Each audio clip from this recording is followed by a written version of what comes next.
में उपस्थित सभी शिक्षक भाइयों एवं बहनों मेरा नमस्कार। अभी अंकल जी बोले थे और मैं भाई में भी सही बताऊं, क्योंकि मेरा और इनका साथ है। मेरे संघर्ष में मेरे मम्मी पिताजी दोनों चले गए, दोनों शिक्षक थे। और जब अंकल जी बोलते थे मुझे अपने पिताजी की याद आ रही थी और देखो मेरी आंखों में से आंसू आने को है, जबकि मैं कभी जो है मेरी आंखों में से आंसू नहीं आते, मैं इतना पट कर आ रहा हूँ। साथियों, दिक्कत एक बात की है कि मुझे सब देखिए। अभी भी कई भाई ने कहा कल जंतर में बोल रहा था, मैं संघर्ष कर रहा। आप तो सारे सरकारी क्षेत्र में काम करने वाले शिक्षक हो, आपको सरकार तनख्वाह दे रही है, 1 लाख रुपए खाली तनख्वाह है, लेकिन मैं प्राइवेट क्षेत्र में काम करने वाला शिक्षक आपके बीच में। और आज प्राइवेट क्षेत्र में काम करने वाले शिक्षक की इतनी हिम्मत नहीं कि वो अपने मालिक के सामने गर्दन उठा के अपने विचार भी रख ले। कंप्यूटर साइंस में मेरी पीएचडी है 2013 की। रिसर्च वर्क जान के देखो, जो रिसर्च वर्क मेरा है, मेरे अंदर में कई लोगों ने पीएचडी कर रखी सॉफ्टवेयर रिलायबिलिटी के ऊपर मेरा रिसर्च वर्क है। मेरी धर्मपत्नी डॉक्टर प्रियंका मलिक अमेठी यूनिवर्सिटी में रही है 18 साल तक, फिलहाल गलगोटिया यूनिवर्सिटी में प्रोफेसर है मैनेजमेंट डिपार्टमेंट के अंदर। अरे हम तो इस देश में सोशल काम कर रहे थे, नहीं करनी थी मुझे राजनीति। मैं तो पेड़ लगा रहा था, योग की बात कर रहा था, जनसंख्या नियंत्रण कानून के लिए आंदोलन चला रहा था। अलग अलग टीवी डिबेट में भी आप मुझे देखते होंगे, आपको डिबेट में बैठने से भी पाबंदी लगा दिया। अदरवाइज आज तक एबीपी न्यूज, एनडीटीवी सब में जो है मतलब की सबकी जो है कपड़े उखाड़ने का काम कर रहा था। लेकिन बस मेरे से जीवन में ये एक ही गलती होगी कि आप जैसे भाइयों ने बहनों ने मुझे ये एमएलसी शिक्षक वर्ग में चुनाव लड़वा दिया। और ये चुनाव भी इसमें ऐसा लड़वा दिया बहन जी, ये चुनाव भी इसमें ऐसा लड़वा दिया कि पहले इसमें सरकारी की वोट पड़ती थी, अब पिछली 2 योजनाओं से इसमें प्राइवेट की वोट पड़ने लगी। और भाइयों बुरा मत मानना, अब सरकारी की संख्या होगी कम और प्राइवेट की संख्या होगी ज्यादा। पहले चुनाव में मेरे सहारनपुर मंडल में प्राइवेट क्षेत्र में काम करने वाला कोई भी मास्टर चुनाव लड़ने को तैयार नहीं था, तो वो घंटी मेरे गले में बांध दी गई। उस घंटी को मैं मौके मोदी में बजाता फिरा, मुझे ध्यान है मैं आपके विद्यालय में भी आया। शायद हम कहीं दूसरे में बैठे, मैंने अपना उद्बोधन दिया, अपने दिल पर हाथ रख कर पूछो जिस भाई और बहन ने मेरा उद्बोधन सुना, शायद सबके दिल से आवाज ऐसी निकली होगी कि भाई हम कुलदीप मलिक को वोट देंगे। लेकिन मेरी वोट नहीं दी। हम 15 आदमी ने हमने चुनाव लड़ा, चुनाव हारने के अगले दिन बाद ही मैं फिर एक्टिव हो गया था। और मैं ये कसम खा ली थी अपनी धर्मपत्नी के सामने कि अब मैं जब तक जीऊंगा केवल और केवल पेड़ लगाने का काम, योग का काम, टीवी चैनल की अलग अलग डिबेट का काम, ये सेकेंडरी काम है। अब मैं जब तक जीऊंगा केवल और केवल मैं शिक्षा क्षेत्र की बात करूंगा। क्योंकि मैं लोगों के मौजूद में घूमा, मैंने देखा किस तरीके से बर्बादी हो रही। अरे इन संस्थानों की बात करो, मैं तो मुजफ्फरनगर का रहने वाला हूँ, आपने नाम सुना होगा, स्वामी कल्याण देव जी का नाम सुना। मुजफ्फरनगर के अंदर 140 संस्थाएं स्वामी कल्याण देव जी ने बनाई और ऐसा बता कि ऐसे फल्ला फला बना के चंदा इकट्ठा करते थे और ये संस्थाएं बनाई। आपकी संस्था भी ऐसी बनाई होगी किसी ने, लेकिन आज ये सारी की सारी संस्थाएं बिकने की कगार पे है, आपका अस्तित्व खत्म होने की कगार पे है। और मैं तो कह रहा शिक्षक का मतलब केवल शिक्षक है, चाहे वो सरकारी क्षेत्र में काम करने वाला हो या वो प्राइवेट क्षेत्र में काम करने वाला हो। साथियों, आपको सब कुछ पता, आपको पता कि इस देश को विकसित बनाने की बात हो रही, विश्व गुरु बनाने की बात हो रही। मैं पूछना चाह रहा, जिस देश में गुरुओं का इतना बुरा हाल, जिस देश में गुरु सामाजिक रूप से, आर्थिक रूप से और राजनीतिक रूप से खत्म हो रहे हो, क्या वो देश कभी विश्व गुरु बन सके क्या भाई साहब? बन सके क्या? 55,000 रुपए में मास्टर काम कर रहे, 55,000 रुपए में आपके यहाँ भी पीटीए पर काम कर रहे होंगे भाई, कर रहे होंगे, 10,000 रुपए दे रहे होंगे, 8,000 रुपए दे रहे होंगे। मुझे बताओ क्या वो सारे भाई बहन नहीं है? क्या उन्हें तनख्वाह नहीं चाहिए? क्या उनके घर में कोई बीमार नहीं होता? क्या उन्हें अपने बच्चों को नहीं पढ़ाना? क्या उन्हें अपने मम्मी पिताजी की बीमारी का इलाज नहीं कराना? लेकिन दिक्कत क्या है, हम तो सारे के सारे कानून में पूरी डाल के हम सारे के सारे गहरी नींद में, कुकरण की नींद में सो रहे। तो मैं सब बांटना था और तुम्हें ये नहीं पता कि ये सरकार कह रही बटोगे तो कटोगे, यही काम हमारे साथ होगा।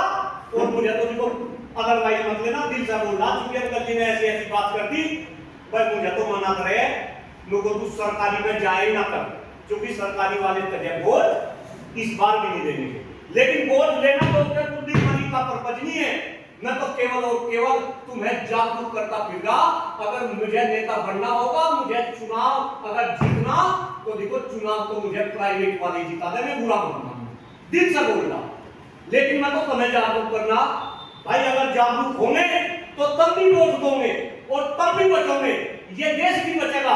अदरवाइज आने वाले टाइम में ऐसे खत्म हो जाओगे, ऐसे खत्म हो जाओगे जो पर गधे के सिर से सींग चला गया। साथियों, बहन जी, बुरा मत मानना, संविधा पे काम करना पड़ेगा। संविधा पे थारे बच्चे थारे से पूछेंगे कि 1-1 लाख रुपए तनख्वाह मिल रही थी, ये क्या होगा? तब हमारे जैसे आदमी को याद करोगे। उनको एक भाई था, वो मुच्चू वाला, जो हमें जागरूक करने का काम कर रहा था, लेकिन हमने उसका साथ नहीं दिया।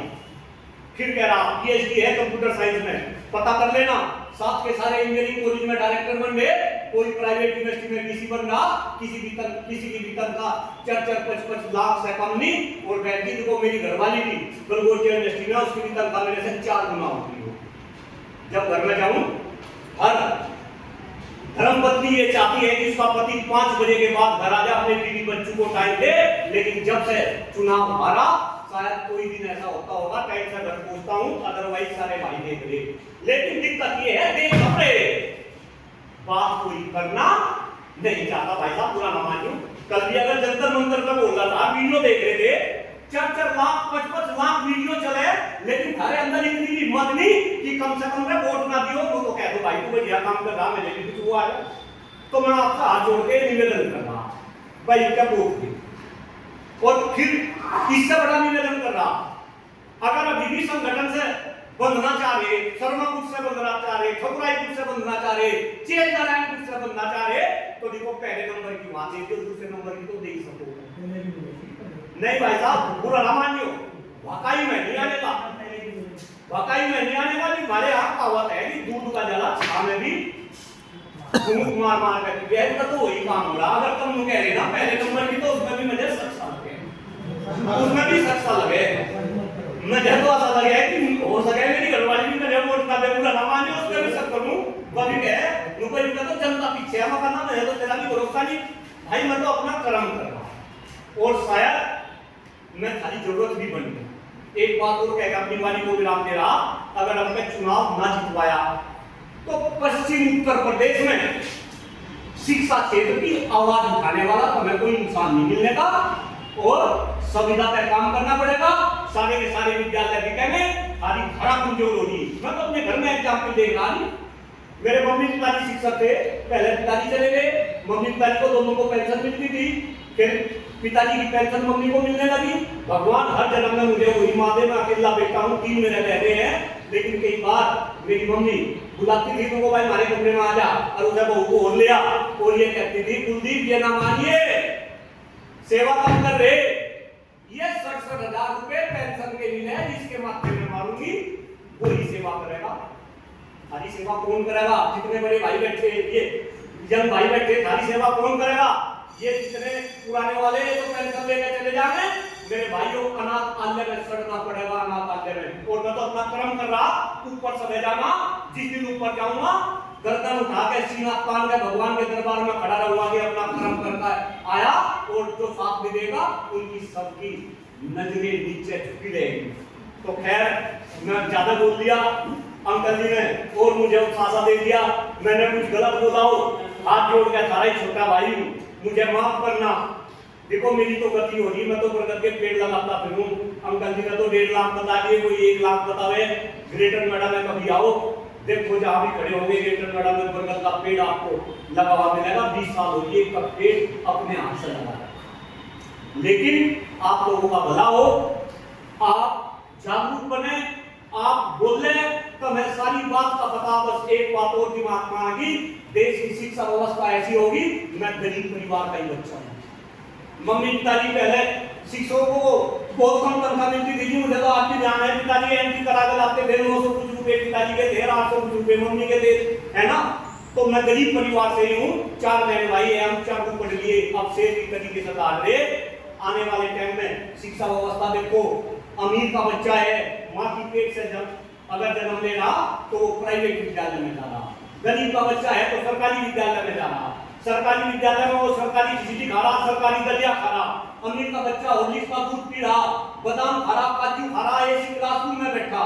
और जब दोनों बच्चे कंपटीशन के लिए आ रहे तो देश की सरकार कर रही पेपर लीक, पेपर आउट। इस देश में 40-40 लाख रुपए में नीट के पेपर बिक रहे, यानी कि देश में अमीर के बच्चे फर्जी डॉक्टर बन रहे, फर्जी इंजीनियर बन रहे, फर्जी ब्यूरोक्रेट्स बन रहे। और हमें ये सारी बात पता है, लेकिन फिर भी हम सब के सब खामोश है।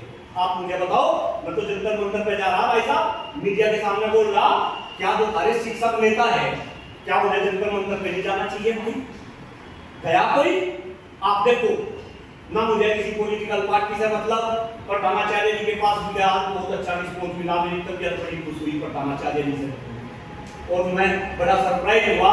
खैर ऐसी बात मुझे नहीं बोलना चाहिए, जब मैं टॉयलेट की तरफ बढ़ा खड़े हो गए, उन्होंने मेरी लाइट